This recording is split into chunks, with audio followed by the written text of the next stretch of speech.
Good afternoon and welcome to this Book at Lunchtime event on Real Oxford, published by Seren Books just yesterday and written by Professor Patrick McGuinness.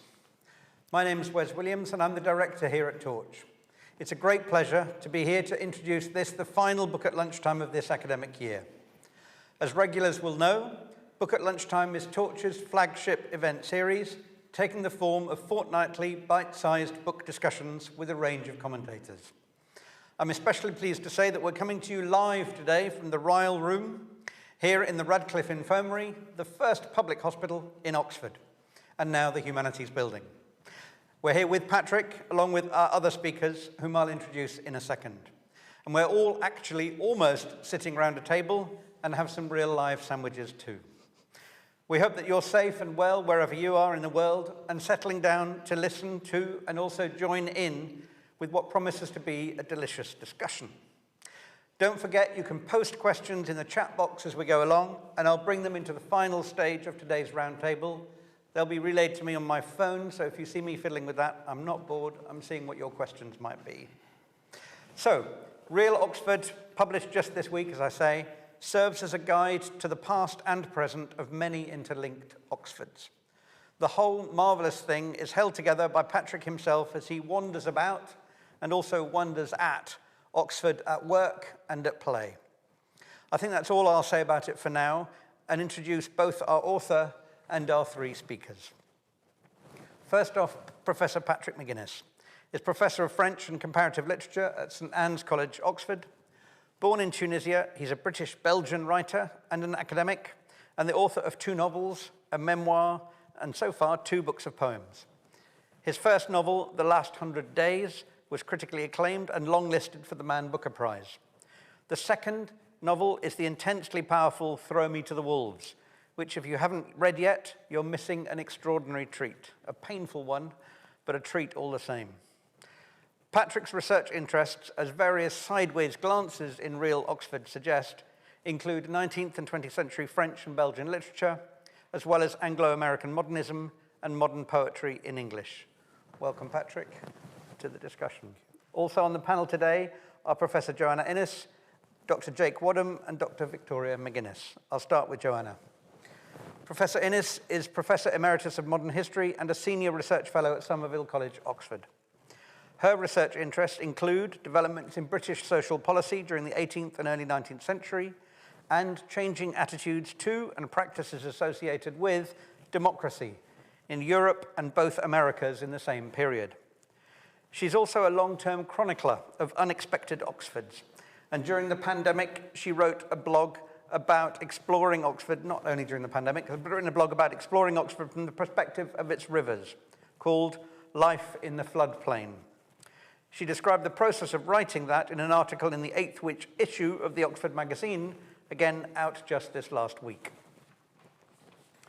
Next is Jake Wadham. Dr. Jake Wadham is college lecturer in French and has been my close colleague at St Edmund Hall for many years. A writer as well as a much-loved teacher, Jake's research focuses on the relationship between literature and philosophy in the 20th century, particularly in the field of phenomenology, as well as broader work within the field of translation studies. And then last but no means least, Dr. Vicky McGuinness. No relation, though it's kind of hard to believe that they're not in some way related. Vicky McGuinness joins us as a new local to Oxford, she says, having made the city her home only 15 years ago. Her doctorate, which she now translates into daily practice, is on organisational change in museums and on how cultural bodies respond to major capital projects. A trustee of the Museum of London Archaeology and of the Museum of Oxford, Vicky is also a head of cultural programming and partnerships here in the Humanities Division and works alongside me as the admin lead overseeing Torch's many and varied activities. As they say on the radio, your panel. We'll start today with a reading from Patrick, after which our commentators will present their thoughts on the book, coming at it from their particular perspectives. We'll then give Patrick the chance to respond to some of the points raised before entering into what promises to be a rich and fascinating discussion, including, I hope, questions from you, the audience. First off, then, Patrick. Thank you very much, and thank you all for coming. The extracts that I'm going to read are really a way, I hope, of demonstrating not just the content of the book, but also the approach. So I'm just going to launch straight into it. SLOAP, S-L-O-A-P. It's my favorite acronym, space left over after planning. SLOAP, slopey. To slope, I slope, you slope, he, she, or he slopes, and we in this book definitely slope. It's an urban planning term, but it works for time as well as space. There are slopey parts of the day, slopey phases in our lives. A walk can be slopey, an hour can be slopey. Like the slopey hour I had this morning when a student didn't turn up and I walked to Marston via the parks, looked at the doves in the belfry of the Russian Orthodox Church, then came back in time for the next hour's teaching. That hour that had looked so planned in its little square of timetable suddenly became slope. There are two kinds of slope. The first is energetic, unpredictable, oddments of space which throw up surprising views, or little locations where the energies meet. Every edge is different, every view unexpected. Places in themselves or places where other places are seen from. But then there's dead-end slope, rigid blocks of nowhere special, with bits in between no one asked about or thought were important. Grey stuff, filler, universal spores of urban void, ripe for road cones and double yellow lines. Oxford has both of these aplenty. Here's one of the latter, Nuffield Obelisk. If I wanted to make a memorial so banal it was really just a prompt to amnesia, I'd come here to Oxford Business Park, built on the site of Morris's car plant, and I'd learn from the masters. The area feels like it was flattened in a hurry, then rebuilt in another hurry. In the middle of it all is a mound of unkempt grass with a pale futuristic obelisk in memory of William Morris, Lord Nuffield. It has an air of Italian fascism, this monument, but it is in fact modelled on the Morris Minor badge. At its base, an ox on the water, the ox fording the water, with the front grille of a car on either side. I have an old Morris Minor badge with me, which I take whenever I go and visit this identityless memorial. I'm standing where Morris's first factory was, which began production in 1913. It was demolished along with its counterpart on the other side of the bypass in 1993, 2 years after I arrived. I didn't expect the husks of the car industry to be here for my post-industrial benefit, but I'm surprised at how little has been made in Oxford of the Cowley car works. The challenge of writing about places is that occasionally I come across somewhere that's neither interesting enough to write about, nor dull in the kind of way that gives me an in to writing about its dullness. And this is unusual for Oxford. So what do I do when I get to Nuffield's Needle, as it's called? I screen a mental film reel. And this is the film reel. Everything starts out jagged at the jerky pace of silent movies, crackly, black and white flecks, the military college demolished, a new factory built, William Morris cutting the ribbon, assembly lines fleshing out the skeletons of the cars emerging, destined for stations, docks, depots, showrooms.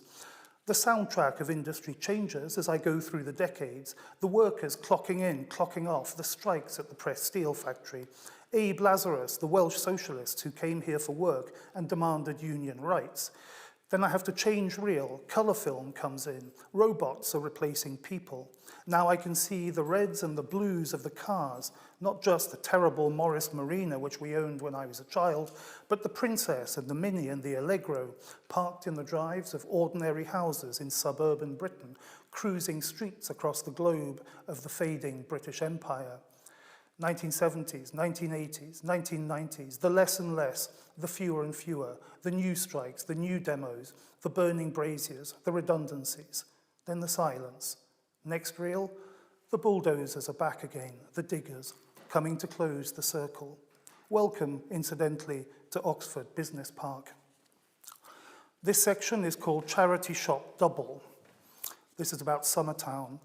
A big draw in Summertown is the quality of the charity shops. It's the Sotheby's of charity shopping.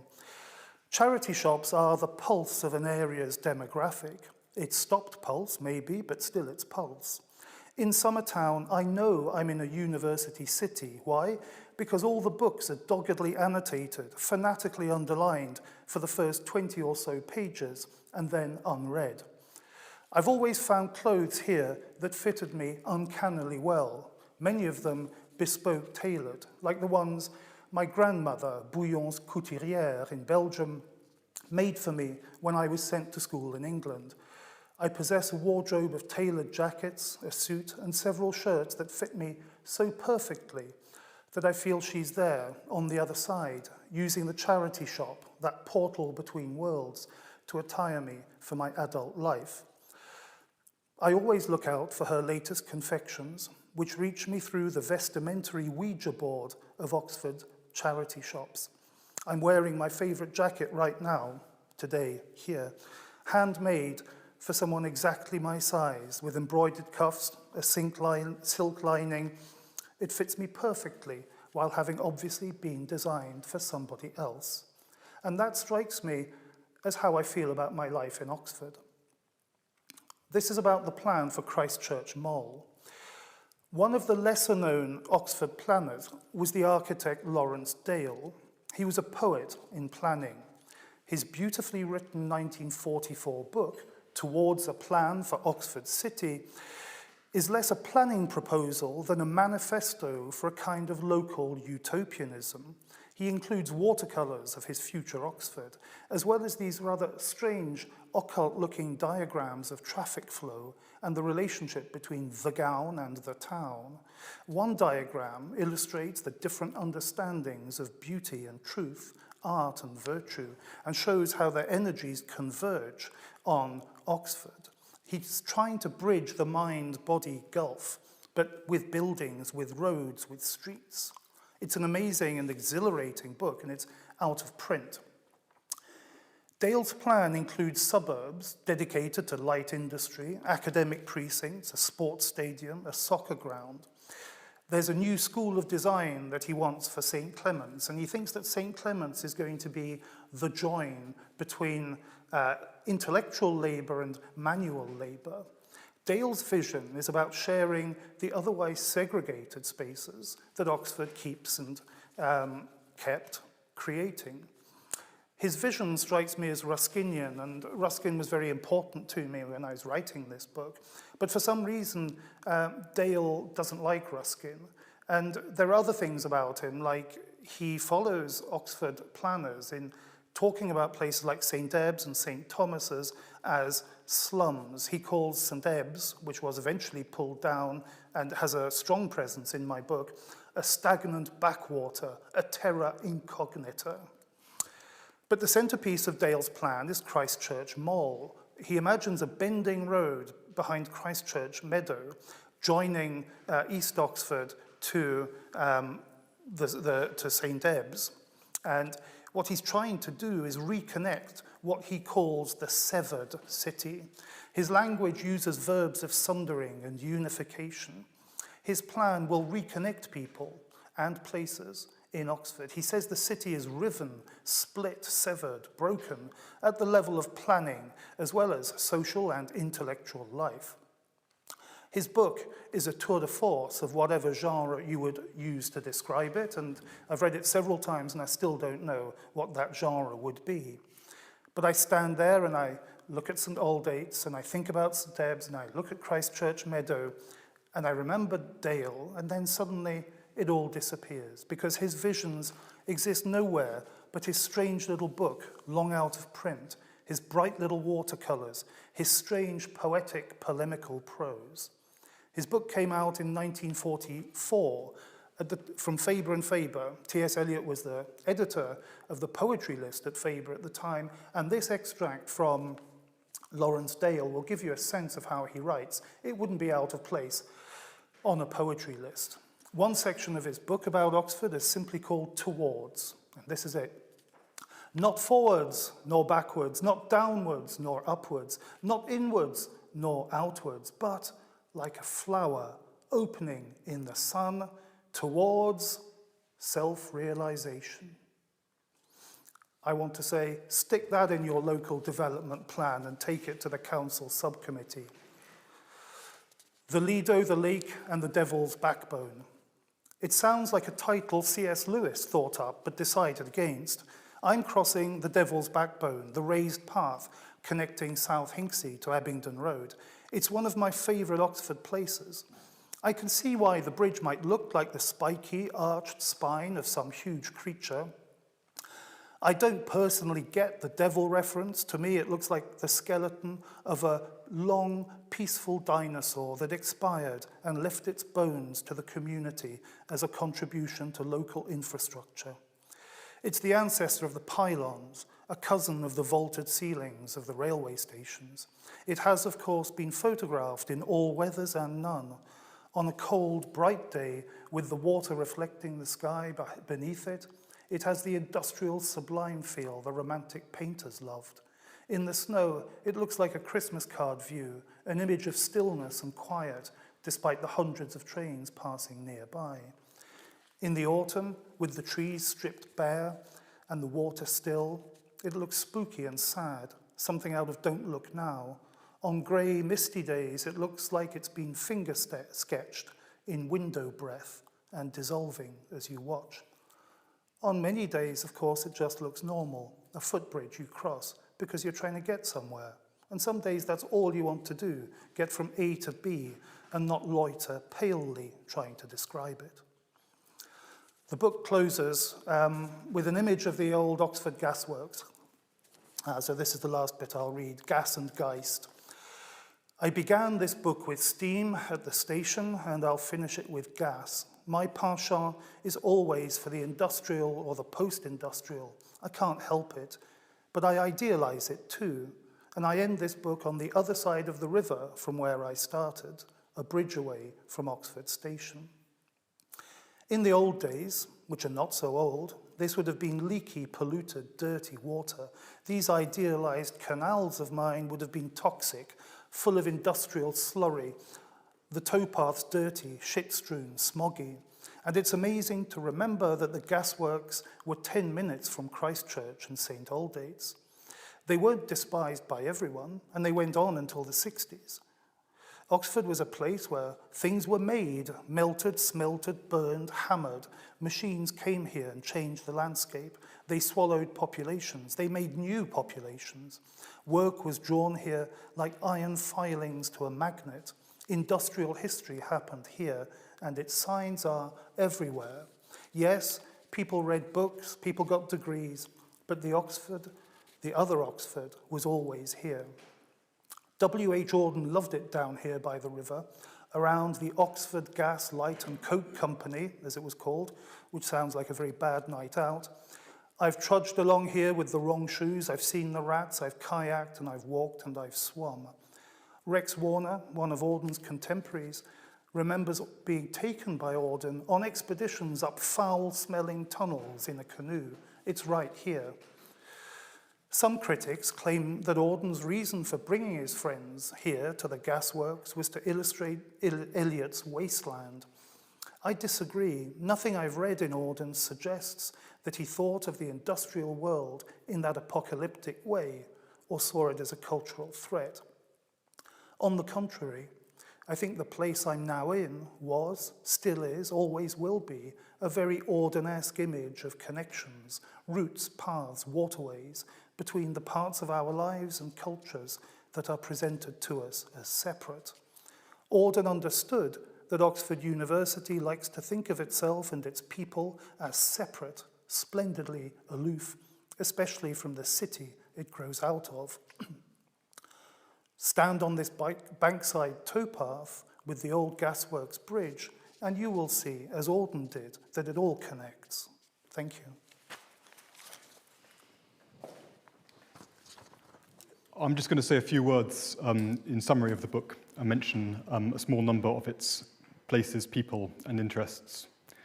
The book's organised into 5 main geographical sections: central, east, north, west, south, subdivided into districts, streets, landmarks, and is told largely in the present through a series of walks. The method of walking informs and I think is informed by the writing, there's a sense here in which the book charts a shift in the way in which you see the city. Each area has its own cultural identity, Cowley, Marsden, Littlemore, and so on, but the book is mainly concerned with how they fit together. This is because you say you used to approach these districts from the city centre and walk outwards, I quote, so that the city appeared in segments like individually wrapped cheese triangles. You go on, by walking Oxford radially, taking longer circular routes, I saw another set of relationships. In this respect, the ring road provides the book with a natural circumference, and your position in relation to it makes up part of the soundscape, the modulations of background and foreground noise. The round trips made within the perimeter often follow the riverways and the towpaths, and these itineraries then start to open up connections with the past and from the past, old lines of trade and commerce which remain today but remain obscured. The change in mental geography has an effect which is historical, archaeological even, but fundamentally, I think, imaginative, perceiving within the here and now a here and then. You write, for example, of the fountain on the plain roundabout that used to be a toll booth, that used to be a church, that used to be a cemetery. The relationship between constancy and change becomes a central theme here and brings other tenses and other modalities into play. So as well as imagining Oxford now as it would have been, there's another strand that involves seeing the city as it might have been, notably through the alternative constructions of its town planners. And the two contrasting figures that stand out are Thomas Sharp, author of the 1948 Oxford Replanned, and the architect Lawrence Dale, who designed a number of the city's churches and published towards a plan for Oxford City with Faber and Faber in 1944. Dale's symbolic vision, which Patrick has just been outlining, makes him, I think, one of the principal figures of connectedness in the book, along with Auden and also Ruskin, who represent a certain synthesis of artistry and labour, and whose influence you see all around you. It's interesting, as you say, that Dale is not so sympathetic to Ruskin. In addition to all the Oxfords that might have been, real development and real estate give the book its lost Oxfords. The vanished suburb of St Ebbs, as well as more recent departures, Gill's on the High Street and, of course, Boswell's. Some of the disappeared places are rediscovered by analogy with their fictional counterparts. Thomas Hardy plays an important role here, and the book lingers on public and private spaces of commemoration. So you write, Hardy's lost world is also itself haunted by lost worlds, and his people do what we all do, attach themselves to carved names on posts or graves, to memorials and milestones, towers and monuments. The fictional North Wessex emerges out of real Oxford's place names, the Furses and the Driftways, where Aldi and Lidl and Homebase now have stores. And you hear echoes of Matthew Arnold in the protest graffiti adorning one of the many shopping parades across the city. Inspector Morse works out of a police station at St Aldate's, just across from where the law courts are. And the courts, you note, are where the Morris car room once stood, displaying the Leyland Wolseley, which became the Austin Princess and appeared on screen as both a gangster car and a police car. The stuff of dreams, you write, and built in Cowley, depicted on the mosaic mural in Temple Cowley Shopping Centre. It's one of the many photographs in the book. The fantasy worlds of famous Oxford writers run in parallel with real Oxford, but are also grounded within it. The city of thresholds, as you call it, and again the city of walls and gates and heavy doors, provides Lewis Carroll and C.S. Lewis with their portals into other worlds. And you spot a few of Philip Pullman's Gyptians in the bookbinders and the Hardcourt Arms at closing time. Other kinds of relationship involve different combinations of time and place. The university rises out of Headington Quarry. Ancient folk traditions return to the centre on May Day. Historical connectedness also reveals social division. The episode of the Cutterslow Walls is marked in the type of paint and tarmac used on the road today. And the book pays tribute to Oxford campaigners and fundraisers, Olive Gibbs and Irma James, for the many years of community work they performed. This is a book about stations, hospitals and shopping centres, bridges, pylons and canals, cranes as well as spires, allotments, football clubs, industrial estates, and what you describe as edgeland, the kind of places you say that sat-navs call unnamed road. In essence, I think it's a book about the everyday and the network of intercity correspondences that the everyday generates. Thus, Sylvester's stores on Morton Road is the pit rivers of hardware. There are moments of near epiphany in the book, smells and memories, but you don't fully use the term except in the negative. So in one moment, standing outside the Warneford sanctuary and looking through the rough outer mesh of the stained glass window, you say, final quote, "I'm poised for the non-epiphanic epiphany, which is the kind I prefer anyway, the epiphany-shaped whole which somehow magnifies the ordinary without denaturing it." I think the line may be a pointer to what you're trying to do here in both an urban and poetic sense, so we may have a chance for you to say more about how the ordinary appears and disappears across the city and about the various planned and unplanned pathways through it. It also may have a bearing on your relationship, which you touch on in the book, with psychogeographical writing more broadly. You may have a chance to speak about that more later, but I'm going to pass over to Joanna now. Well, I hope Patrick's going to tell us more about how he came to write the book, if he prompted the invitation or if it came out of the blue, if his ideas changed as he worked. I think he wrote it over some years because some of it seems to precede lockdown, that great sea change in our lives, while some was clearly written during it. It shifts back and forth. That's appropriate because, as Jake's already said, one of the book's themes is that places are uneasily anchored in time. They embody things past and prompt memories. Then Patrick encountered them in what was then his now, in ways shaped by other things then on his mind, like writing this book. But also many bear marks of past or present ideas about the future, ideas which ironically often date quickly. Patrick's eye is repeatedly caught by these past futures, as for example, when an older building on Oseney Mead bears the business's fax number, as he says, a memento mori of what the future used to look like. Temporally, the book is a collage and a palimpsest. It's not a guidebook. It pokes around Oxford's suburban back streets, determinedly avoiding all the glamour. And it's not clear you'd want to go down one of them because Patrick once lived there or got lost there when, for book writing purposes, he pushed into bits of Marsden he didn't know. Though the pandemic has made many of us tourists in our own neighbourhoods, so more of us will have made such excursions. 2 years ago, much of what he describes would have been foreign to me, not so now. The book isn't a memoir either, though we learn a fair bit about the author through it, or about the persona he constructed to write it, perhaps not the same thing. As gradually becomes clear, he has a long personal history with the city. We learn early about his Belgian roots, only later that he lived here as a young child when his father was doing a course and was wheeled in his pram on a route which his study window now surveys. Later, he was a student, a young lecturer, and ultimately a fellow of St. Anne's.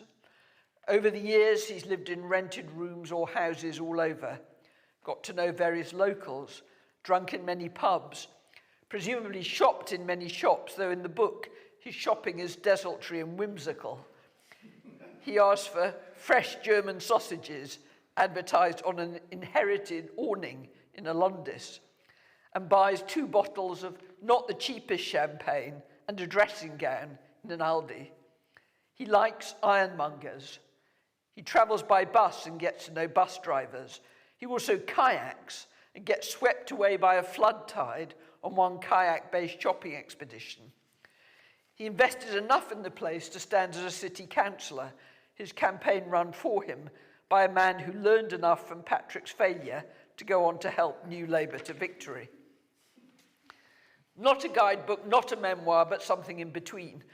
Not a travelogue exactly, because of the jumping around in time that writing about one's intermittent hometown makes possible. One way or another, it's about an encounter between a person and a place full of people, some with speaking parts. What's he like, the person, at least loosely based on Patrick McGuinness, that we meet? I found him initially quite grumpy, disaffected. I wondered if I wanted to trawl around, on the face of it, undistinguished parts of Oxford with this grumpy guy. But he mellowed, or I got used to his company, I'm not sure which. He's more forgiving than you first think. I got the first hint of this when he expressed liking for the covered market, even in its touristified, boutique-y guise. It turns out that he has a gift for seeing that the more meretricious, sometimes tatty bits of the present are functional equivalents of what sounds to us like a more romantic past. Thus, St. Aldate's, whose former taverns and brothels, butchers and bakers, pewterers, hosiers, mercers, are the ancestors of the phone unlocking counters, the money-wiring newsagents, the luggage shops and the souvenir merchants. And what is this kebab van in Pembroke Square but the descendant of the pie cart? He conjures up Baudelaire to flaneur with around one recycled past that's also a no doubt losing bet on the future. That's the Westgate Centre. Baudelaire takes it in his stride. Some of the grumpiness may be an effect of the quest for the real, which the series mandates. To Patrick, the real is the unglamorous, and that shapes the book's tone. The real is the tat of tourist Oxford we regret, but even more the parts where tourists don't go. Not the university, clean, scrubbed Disneyland, but the streets where porters and cleaners once lived, before the process which drove them beyond the walls to St. Ebbs and St. Thomas and Jericho drove them further still. It lies in workshops, gas and electricity plant, and the motorworks, the shadows, as he puts it, that support the city of light. In his novel, The City in the City, China Miéville imagines two cities physically interspersed, whose inhabitants each only properly see those who live in their city. Patrick McGuinness's real Oxford is just such an other side, a fraternal twin Oxford. I enjoyed his flaneurings through it. Still, I'd like to note limits to this version of the real. First, the university is not, in fact, Disneyland. He doesn't say it is, just that that's what it is for tourists. Still, he doesn't approach it as real when it wouldn't be hard to show its realness. Not just meaning the labourings of tutors, all too many of them casual workers in what may turn out to be dead-end jobs. We get some hints of that through mentions of his early teaching, nor even in the form of the aspirations and struggles of our diverse student body. But there's an army of support workers beyond the porters and cleaners.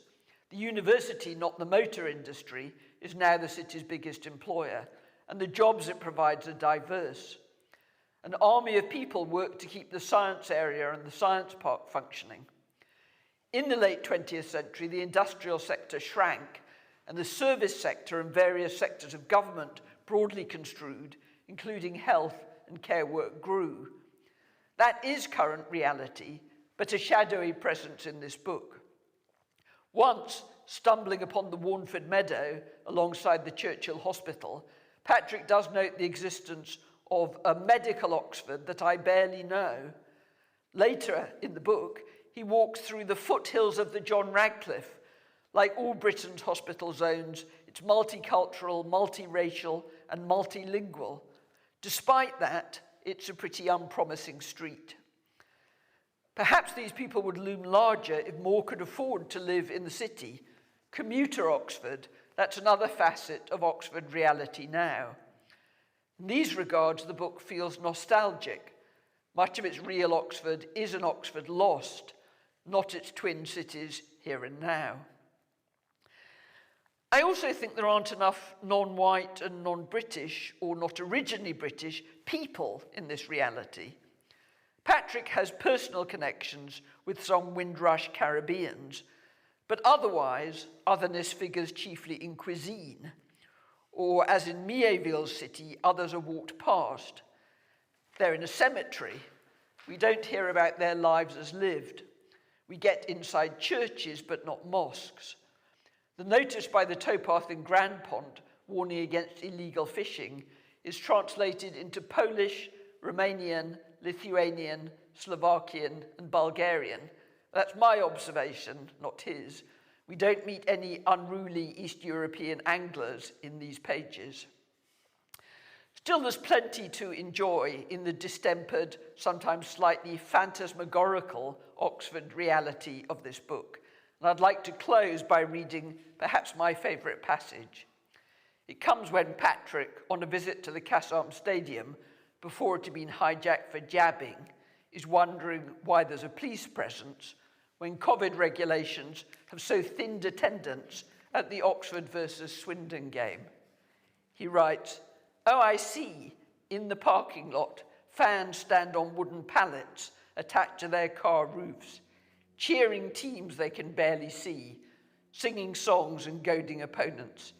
It's damp, cold, and bad-tempered, but oddly comforting to see these local enmities adapting so well to today's global challenges." Vicky. That's great. I'm really enjoying it. It's hard to be a panelist because I'm enjoying being. I feel like I'm part of the audience, but it is my turn to speak, and it's a great pleasure to do so.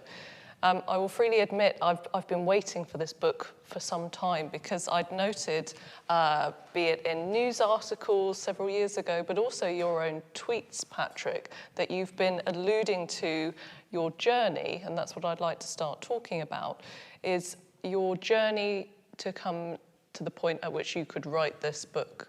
That really interests me. And the idea of journeys is really interwoven throughout the narrative of this book. And, so eloquently, my fellow panelists have said so many things I'd like to say. So I will just briefly say some of the things to add to that.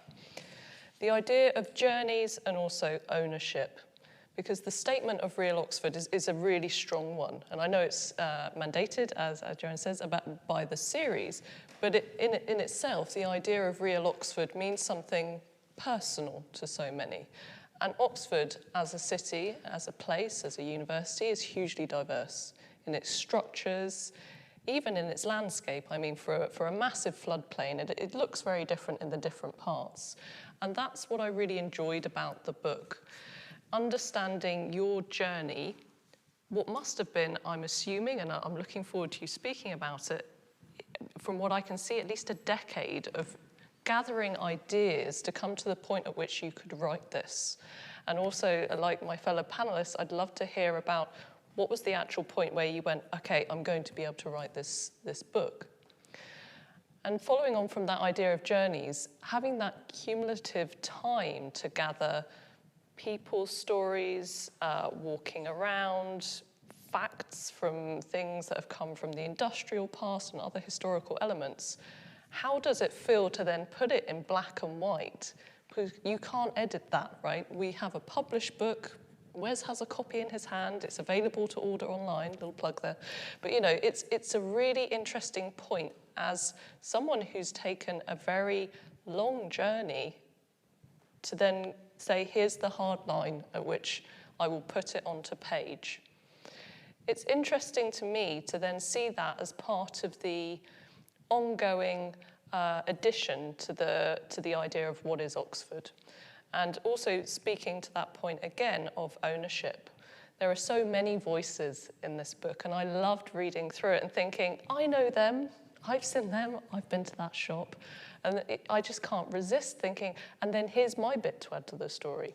Now I can imagine anyone else reading this must feel the same too, because this is very much a book for people who know Oxford already. You don't need to know all of it. You don't need to be part of the university.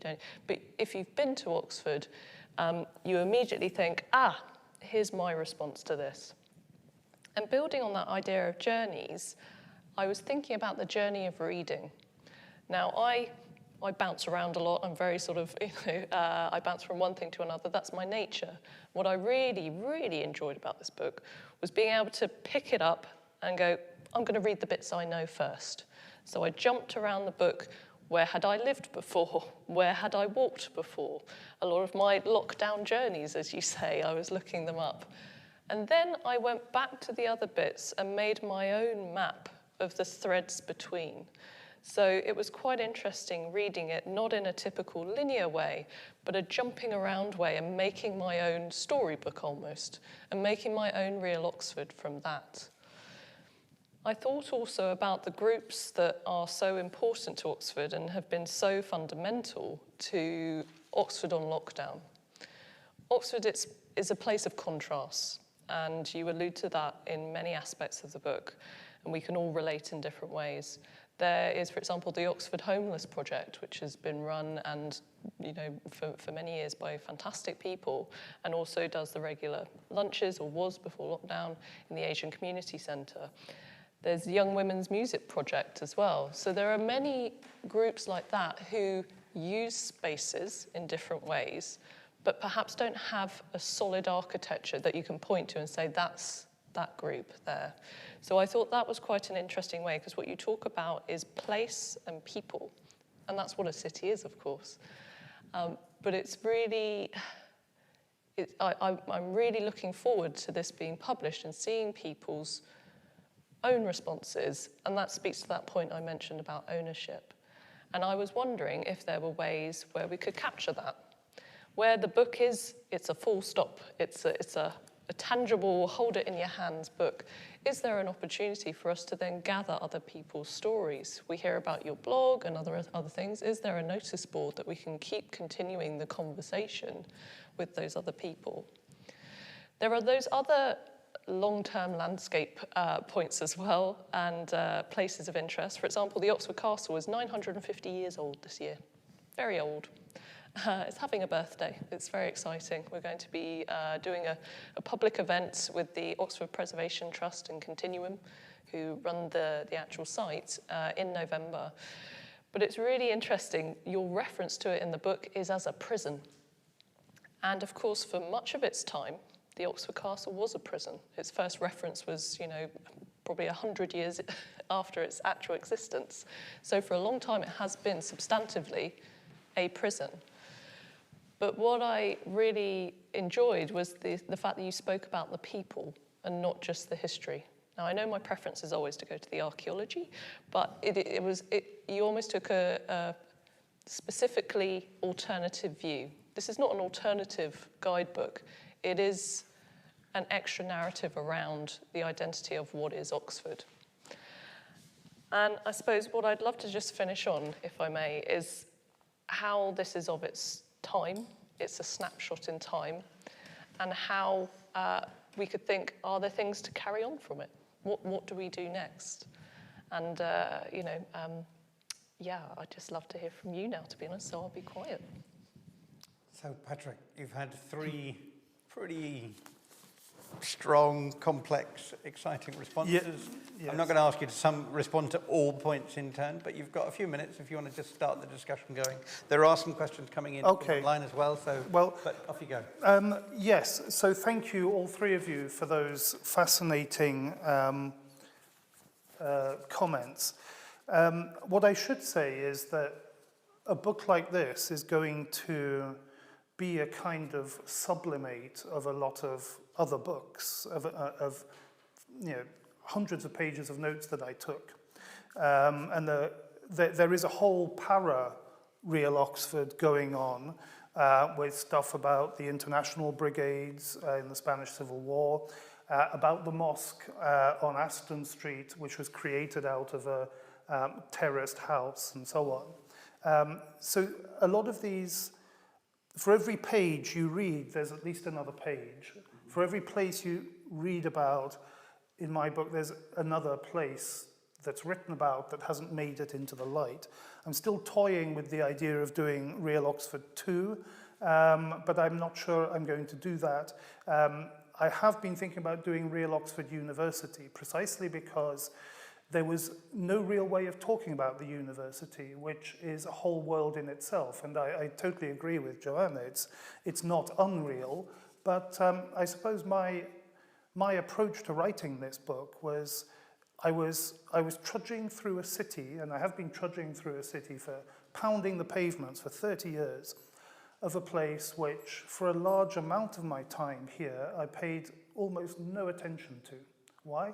I was writing books, I was thinking about French literature, I was marking essays, I was thinking about students, I was wondering about my dinner, and so on and so forth.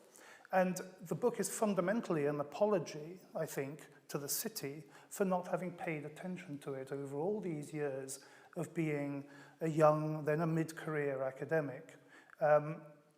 And I think that sense of nostalgia which comes through, grumpiness yes, too, sorry. There is grumpiness, and I suppose but Joanna said, well, some very perceptive things, but she said something very perceptive when she talked about the voice that one creates in order to write a book. And I very deliberately wrote this book from the point of view of somebody who is seeing a place for both the first and the last time, as if there was nothing in between. I thought, what would it be like if you could write with a voice that knew, on the one hand, that it was seeing something for the first time and would never see things again? And I went back over all the places I knew too well, and I wrote in that way, which is why you get that slightly spectral sense of layered time. Why? Because the person writing it is layered, as we all are. We're kind of calques of our past selves. I suppose if I have any ambition as a writer, he said pretentiously, it is to find a new tense. You see, I find the tenses really boring. Past, present, and future are incredibly inadequate. You know, they're like the three imposters. Past, present, and future, both at the personal and the collective level, incidentally, are incredibly inadequate for discussing the inner lives of people, but also the places they live in and the societies they belong to. Obviously, I haven't found that tense. If I do, you'll be the first to know. But it is an attempt to combine tenses of writing, tenses of experience, in order to get at the lining, I suppose, of Oxford. And it means that lots of things have been left out, and it means that lots of other things have been overvalued, in a sense. I suppose I fetishize the ordinary, but I try to do it in such a way as not to claim that the ordinary is extraordinary, because that would ruin it. I try to find a way of approaching things almost kind of ecologically, you know, so as not to describe them so much that there's nothing left of them. I guess, when did I start writing the book? I started writing the book through a sense of loss very soon after lockdown, but it's actually been bubbling away inside me for quite much longer than that, since probably around 2010, when I first wrote a piece about gentrification in East Oxford in 2009, 2010, which actually does find its way into this book in a kind of metamorphosed way.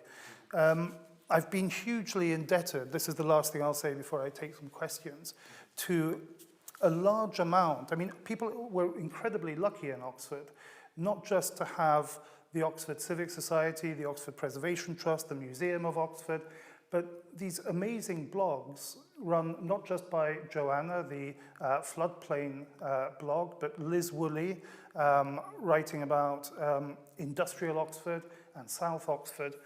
My aim in this book was to write about either places that could be seen, things that could be imagined, or perhaps connections that could be felt by walking along a road without paying any money to get into anywhere, and by looking stuff up on your phone.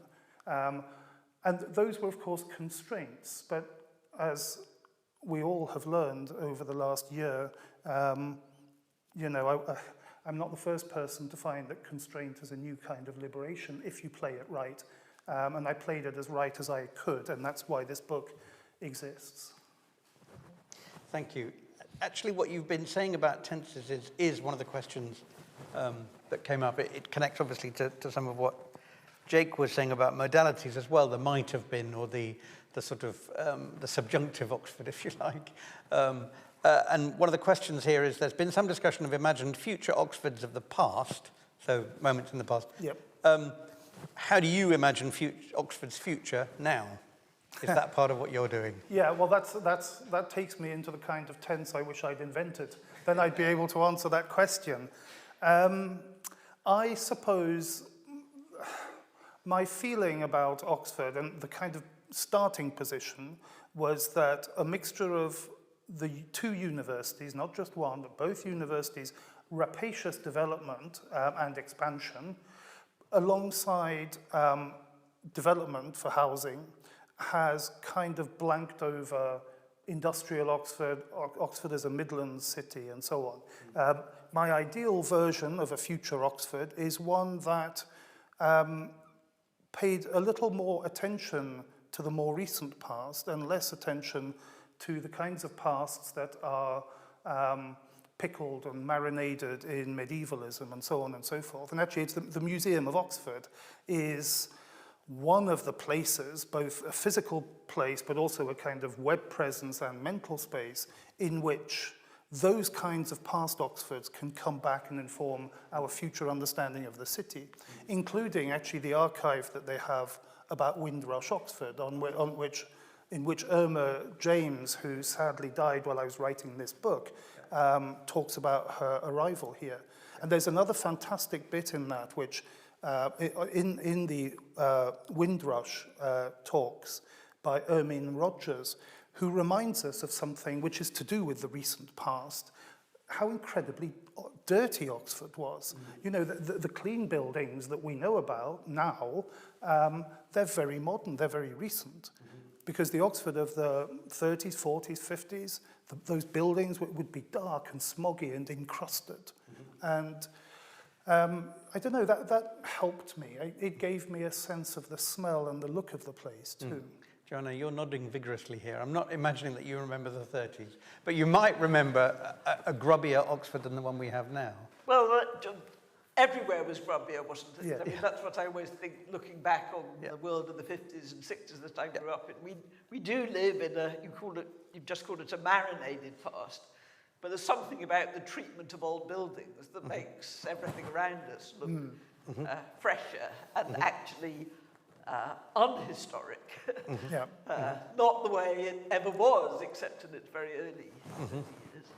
I liked your description of homes and how you're used to spending money and living in drafty old homes. And then in my head, I was thinking, they sound beautiful. Yes. But of course, Yes. they don't have the insulation and the modern construction of these newer buildings, That's right. newer homes. So.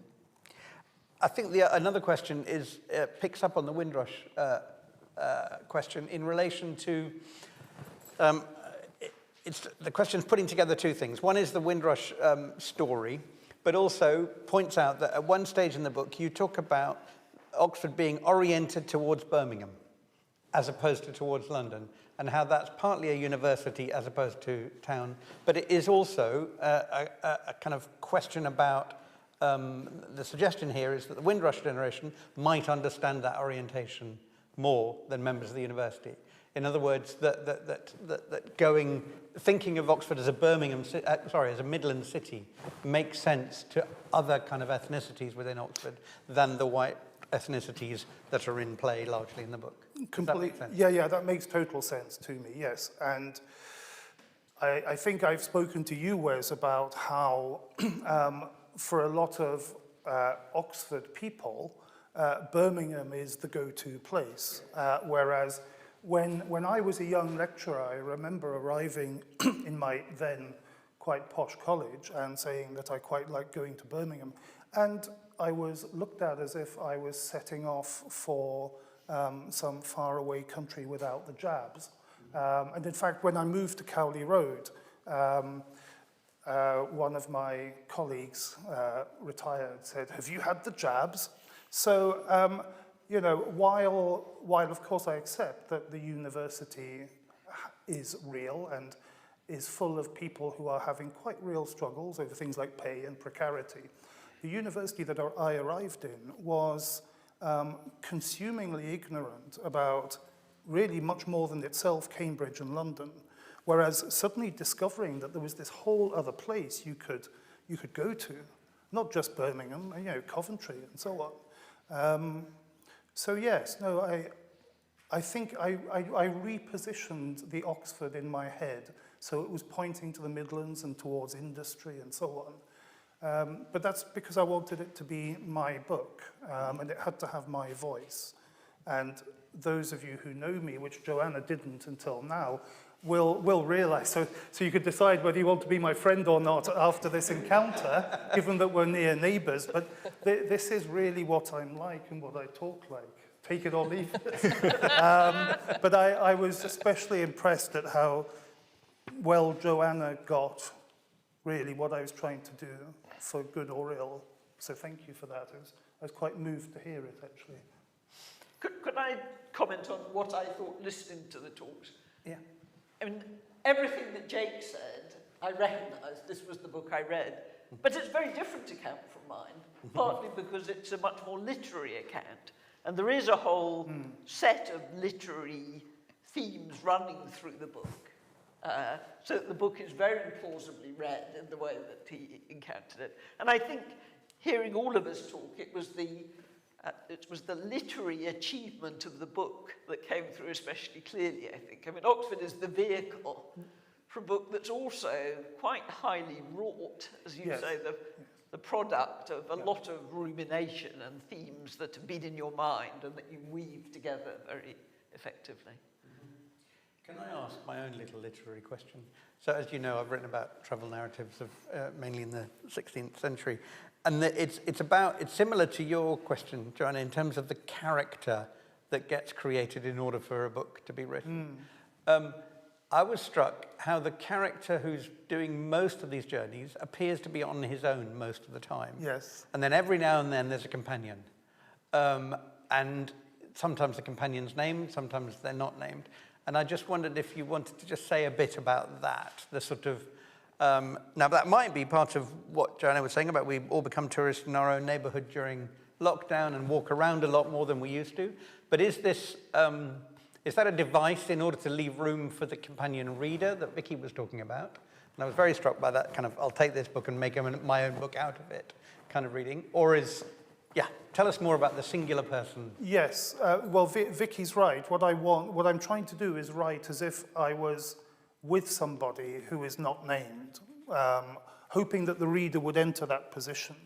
In actual fact, rather than, I guess, what's the opposite of actual fact? Literary fact. I was accompanied by a number of friends, of whom Jake is one. But these people are kind of, when I was writing, I was imagining them as the reader. And the reader who would then, as Vicky suggested, go off on their own walk. But, and take that as a starting point. Yes.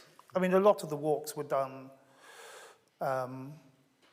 alone as well, but I would say most of them were done with somebody. And the book also has about 80 black and white illustrations, which were also part of the walk, really. That's exactly what I was going to come to last, Right. maybe, because we've got a few more minutes.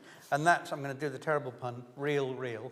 So real as in R-E-A-L and re-E-E-L, Right. because there are photos in here, and even in one of the readings that you had, you ran a film, kind of, you, as it were, ran a film through our minds. Yes. Tell us about that. Tell us about photography and cinema as a way of thinking about how we walk around a place or live in a place. Yes, well, that's relatively straightforward. I kind of said to myself, I mean, the way for me to answer rather than for you to ask, I thought of all the photos of Oxford being taken, all the Radcliffe cameras, all the Sheldonians, and I thought, for every one of those photos, wouldn't it be great to have another photo of the other Oxford? And I imagined some totally unrealistic factory producing photographs matching, like a kind of smudged mirror effect of the beautiful Oxford with the industrial Oxford, or the ordinary Oxford with the extraordinary Oxford. So that's how I started taking those photographs. They were an attempt to recuperate for photography all the bits not being looked at. I thought of it as some kind of hydraulic system, that for something being looked at, there's something else being ignored, and my book was going to try in this foolish, romantic way to kind of write that balance. I can see that in relation to one of the bridge photographs as well, where I can barely see what's on the photograph. Yes, yeah. But that's clearly part of it as well. Yes. Yeah. And the photographs had to also, as part of their aesthetic, not be very good, but in a good way. Yeah. Okay, Suggestively inept is what we're just about running out of time.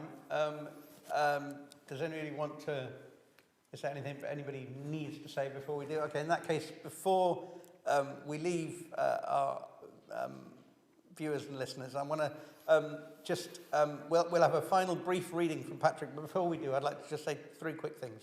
The first is to thank our speakers, our 3 speakers, for their contribution to today's terrific discussion, to all of you for your questions, and of course, to Patrick for writing the thing in the first place. The second is to remind you that this is our last book at lunchtime for the academic year, but that we'll be back in the autumn, and we hope to see you again then. For those of you who can't wait that long, then join us on Thursday in a different mode of torch, but at 5 p.m. in the evening for a conversation between Benjamin Zephaniah and Malachi McIntosh. And I saw that Malachi had tweeted just the other day, 2 black lads from Birmingham speaking in Oxford. That doesn't happen often.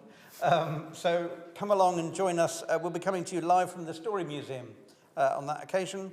Details are on the Torch website, as are details of how to buy this book, Real Oxford, that we've been discussing today. And to conclude today's session, I'm going to hand back one last time to Patrick for a few final words. This is just very briefly the ending of the book. I said earlier that I would like to find a new tense. The closest I've come to finding a new tense is spending 30 years in a place I thought I would leave, but never leaving. And this is the poem about that. So I'm at the station again, it's late, so it's the sirens of the freight trains that I can hear, exulting in the endless track they have ahead of them, all those empty stations they can slice through while we sleep. From the day I came here, I thought I'd leave. I didn't know. Connoisseur of the noises things make when they leave, the clip of heels on pavements, the suitcases on rubber wheels, a station pigeon's piebald underwing, the bike chain's sticky grind, a car chewed through the gears, a train burns through a sleeve of cable sparks, the barges clear their foghorn throats. There are so many ways of going, yet you stay.